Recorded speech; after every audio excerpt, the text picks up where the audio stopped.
hide and seek games. Children like to play games such as hide and seek together. One child who is it counts as the other children hide. After the child counts, he or she tries to find the hiding children. Children can play the game many different ways. Sometimes the hiding children run to home base before they are found. The child who is it tries to tag them.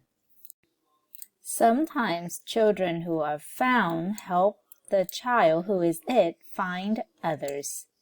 Sometimes the game is played in the dark.